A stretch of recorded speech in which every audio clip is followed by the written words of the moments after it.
Right 5 sentences about Rabindranath Tagore.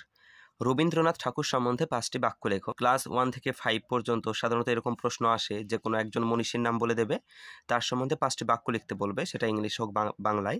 আমি এখানে যেটা নিয়েছি সেটা ইংলিশে নিয়েছি। রবীন্দ্রনাথ ঠাকুর সম্বন্ধে 5টা বাক্য হচ্ছে বলে যে শুধুমাত্র এতেই ছেড়ে দেবো তা নয়, এখান থেকে কিছু বেসিক গ্রামারও তোমরা শিখতে পারবে। প্রথমে তোমরা হেডিং করবে সুন্দরভাবে রবীন্দ্রনাথ টেগর, মানে রবীন্দ্রনাথ ঠাকুর সম্বন্ধে লিখছো তো সেটা। তারপরে আমি এখানে পয়েন্ট পয়েন্ট করে লিখেছি, তোমরা পয়েন্ট করেও না লিখতেও পারো। Rabindranath Tagore was born on 7th May 1861। Rabindranath Thakur 1861 সালে 7ই মে জন্মগ্রহণ করেছেন। তোমরা জানো প্রিপোজিশনের একটা জিনিস আছে, যে কোনো তারিখের আগে অন হয়, ঠিক আছে, আর যদি কোনো বছর হয় সাল তার আগে ইন হয়, কিন্তু এখানে আমি অন 7th May লিখে একটা কমা লাগিয়েছি, এই জন্য এখানে আর আমাকে ইন লিখতে হয়নি। যদি এই কমাটা না দিতাম তখন আমাকে ইন লিখতে হতো। কিন্তু 2 নম্বর sentence, he was born and brought up Jorasanko in Kolkata.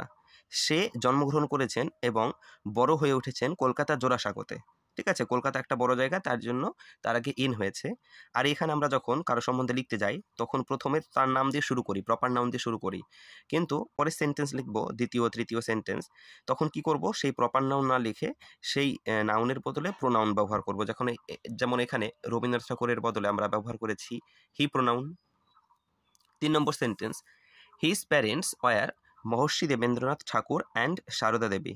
তার পিতামাতা ছিলেন মহর্ষি দেবেন্দ্রনাথ ঠাকুর এবং সারদা দেবী। এখানে দেখো আমরা ওয়ার ব্যবহার করেছি, মানে প্লুরাল ভার্ব ফর্ম ব্যবহার করেছি। কেন? কারণ এখানে হিজ প্যারেন্টস, তার বাবা মা দুজনের নামই এখানে বলা হয়েছে, এই জন্য এখানে প্লুরাল ফর্ম হয়েছে। He wrote many poems, short stories, novels and plays. তিনি অনেক ছোট গল্প, কবিতা এবং উপন্যাস এবং নাটক লিখেছেন।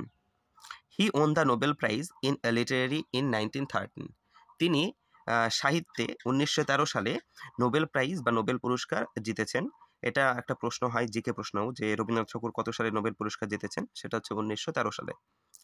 This great man died on 7th August 1941। এই মহান মানুষ কত সালে মারা গেছেন?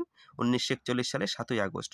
প্রথমে বলেছিলাম যে কোনো তারিখের আগে অন হয়, আর যদি আমি কমা না লাগাতাম তাহলে এই সালের আগে আমাকে ইন লাগাতে হতো, কমা দিয়েছি এই জন্য ইন হবে না। তো এই ছিল ভিডিওটা, কেমন লাগলো জানিও, আর এরকম ভিডিও পেতে চ্যানেলটিকে সাবস্ক্রাইব করে পাশে থাকা বেল আইকন প্রেস করে দিও। Thanks for watching.